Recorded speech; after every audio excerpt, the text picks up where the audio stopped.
Bueno, la hipocondría se define como ansiedad por la enfermedad, es decir, niveles muy altos de ansiedad asociados al sentimiento de estar enfermo, de tener una enfermedad grave, de graves consecuencias. Y, o sea que la ansiedad... lo de ansiedad como nombre y lo de en relación con la enfermedad como apellido, lo mismo que hablamos de ansiedad social, que quiere decir que hay personas que experimentan mucha ansiedad ante situaciones sociales. En este caso son personas que experimentan mucha ansiedad ante la enfermedad, ante la creencia de de haber contraído, de tener, de estar sufriendo o padeciendo alguna enfermedad grave o irreversible, o bien por el hecho de considerar que una enfermedad o una dolencia de alcance menor en realidad es algo muy grave, frecuentes. Evidentemente estas personas pues pasan mucho tiempo observándose y vigilándose. El que tiene miedo a algo, ¿qué hace? Vigilar constantemente ese algo, ¿no? En este caso, como se tiene miedo a la enfermedad, la atención a qué va dirigida, a la enfermedad, al propio organismo, y entonces constantemente pues están monitorizándose, chequeándose, palpando, tomando, mirando, ¿no? ¿Qué es lo que sucede? Bueno, de los pacientes que tienen este problema, una parte de ellos van frecuentemente al médico para tranquilizarse.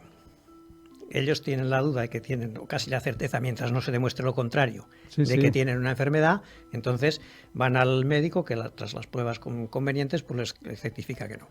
Eso les tranquiliza un tiempo. Pero a los pocos días, como vuelve a haber alguna molestia, como hay esta atención también autoenfocada sobre los propios síntomas, vuelve eso a reaparecer, eso llevaría a hacer alguna consulta. Estos pacientes a veces para los médicos son un poco incómodos porque repiten consultas, consumen un tiempo, o demandan... que sería para otro, claro. Demandan pruebas, ¿no? Porque verdaderamente se encuentran mal, ¿no? Y aparte, pues los médicos con esto no saben muy bien qué hacer, porque dicen, bueno, pues de corazón no hay nada, y de cáncer tampoco, y esto es... Entonces, los médicos no saben muy bien qué hacer, entonces a veces se produce alguna dificultad de relación o de entendimiento personal. Al revés, hay otros pacientes que no van al médico ni para hacerse controles, porque temen que el médico les vaya a confirmar lo que están muriendo, vamos, que tienes cáncer. Eso es. Entonces estos pacientes pues tienden a evitar... Para que no le den la mala noticia. Son pacientes, después pues son personas que miran constantemente internet. Vale, consultas, síntomas, ¿no? Tengo estos síntomas. Claro, vinculado a los propios procesos de examen, de autochequeo. Eso en general agrava los cuadros, porque cuando tenemos mucho miedo, lo que pensamos viene condicionado por la emoción, ¿no? Si yo ahora me duele la cabeza, soy hipocondríaco y pienso que tengo cáncer, la cabeza me puede doler por muchas cosas, pero si yo soy hipocondríaco, ¿cuál es la primera hipótesis que me dará el cerebro? Que es cáncer. Claro. Y es cáncer mientras no se demuestre lo contrario. Y por lo tanto, yo voy a sentirme en riesgo y con condena de muerte mientras no se demuestre que no. Entonces ahora tendría que empezar todo el proceso de demostrarse que no. ¿Qué se me va a ocurrir? Como eso me genera una angustia muy grande, yo ahora voy a ir a internet y voy a poner dolor de cabeza y tumor cerebral. Vamos a suponer que de los 100 artículos que salen allí, 98 dijeran que no hay relación ninguna. Exacto. Y que hay 2 que dijeran que no que la haya, sino que no se ha demostrado que no la haya. A mí, ¿no? Que tengo estos temores sobre la salud, de esos 100, ¿cuáles son los que se me quedan aquí grabados? Los 2 peores. Claro. ¿No? Seguramente. ¿Y cómo salgo yo de esa consulta de internet? ¿Con más angustia de la que entré o con menos? Yo creo que más, ¿no? Con más preocupado. Claro, pero yo no entré para eso, ¿no? ¿Yo para qué entré? Yo entré para tranquilizarme. Sales peor, sí es verdad. ¿Y por qué? Porque la misma ansiedad que me está lanzando las preguntas y los temores me va a dictar las respuestas o me va a subrayar las respuestas. Y me las va a dictar en el sentido del miedo. Si tú eres mi amigo y yo soy hipocondríaco, y como te he hablado de esto, pues dices, hombre, a ver, este hombre, ¿qué le pasa? Y vas tú a internet y haces esa misma búsqueda, dolor de cabeza y tumor cerebral, te encuentras los 98 artículos que dicen que no hay relación ninguna y 2 que dicen que no se ha demostrado. ¿Tú qué conclusión sacas si no tienes ese miedo? Yo creo que no. Pues claro, hemos hecho la misma búsqueda, con las mismas palabras, y hemos leído punto por punto los mismos artículos. Se ve la diferencia. Sin embargo, la conclusión para mí es una y para ti otra. ¿Por qué? Porque el estado emocional condiciona severamente el pensamiento. A la inversa, por supuesto, también, y de manera muy poderosa. El pensamiento condiciona el estado emocional y la sintomatología asociada a ese estado emocional. Después, una vez que se van empezando los tratamientos, pues pueden responder favorablemente y pueden mejorarse y pueden mejorar mucho su salud y su calidad de vida. Porque después, además, la propia ansiedad, el propio miedo, genera muchos síntomas. Esos síntomas son tomados como causa de la enfermedad que se tiene. Eso genera más miedo. La ansiedad vuelve a producir muchos síntomas en todos los sistemas.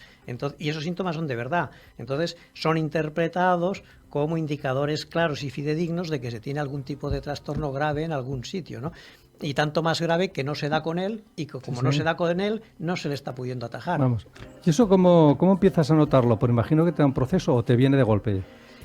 No, bueno, hay, digamos, algunos factores que hacen más probable que se desarrollen ese tipo de problemas, ¿no? Por ejemplo, hay con cierta frecuencia algunos factores sensibilizadores. Alguien que en su familia pues ha sufrido algún tipo de error médico de consecuencias fatales. O personas que en su familia había otras personas sobrepreocupadas por la salud que se asustaban continuamente ante cualquier resfriado, ante cualquier dolencia y que lo magnificaban. En ese sentido, pues hay también un aprendizaje del miedo, ¿no? Después también el hecho de que se tengan algunas creencias erróneas sobre la salud, ¿no? Sí. Muchas veces se piensa que tener salud es sinónimo de no tener ninguna molestia, ¿no?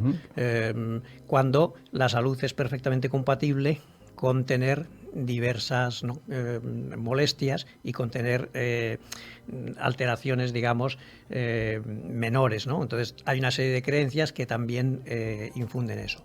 Y después, evidentemente, pues también el hecho de que haya algún accidente, algún incidente crítico externo, situaciones de ansiedad, situaciones muy estresantes, que junto con los factores anteriores precipitan el cuadro. También pues personas que son más aprensivas, pues tienen un poco más de probabilidad, si se dan todos esos condicionantes, de desarrollar esa enfermedad. Ahora, a ver, una preocupación por la salud la tenemos todos, y si no la tuviéramos, la tendríamos que tener. Y desde ese punto de vista, tener esa preocupación, esa vigilancia por la salud, unos hábitos saludables, eso no es ningún problema de ansiedad por la enfermedad, sino que es algo correcto y un afrontamiento correcto. Ahora, también ocasionalmente, siempre ha podido haber una vez que ha habido 2 días que nosotros hemos estado muy preocupados por algo. Sí, y después, me pasa hasta a mí. Y después hemos ido al médico y nos ha dicho, pues esto nada, o se ha ido solo. Bueno, ahí en ese momento sí que hemos tenido esa sobrepreocupación y hemos podido pensar en otra cosa y después, a partir de alguna información o de algún dato o lo que fuera, nos hemos tranquilizado. En ese caso tampoco hablaríamos de ese problema. Hablamos de ese problema cuando es algo sostenido, continuado. Estas personas prácticamente hacen una vida de convalecientes, tienen mucha dificultad para poder salir, para poder hacer vida social. Sí. Son pacientes que consultan tarde o muy tarde porque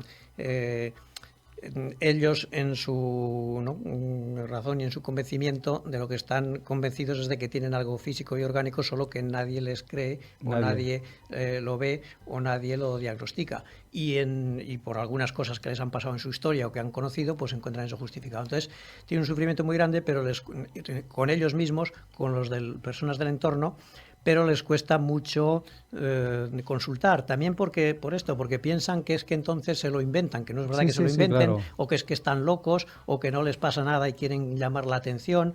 Bueno, yo creo que la explicación ha estado perfecta, pero creo que tendremos más programas para seguir hablando de la hipocondría, porque es muy interesante esto, ¿eh? Estupendo. Bueno, pues yo creo que hasta aquí lo dejamos y nos vemos el próximo lunes. ¿Te parece, Carlos? Estupendo, muy bien, gracias. Perfecto.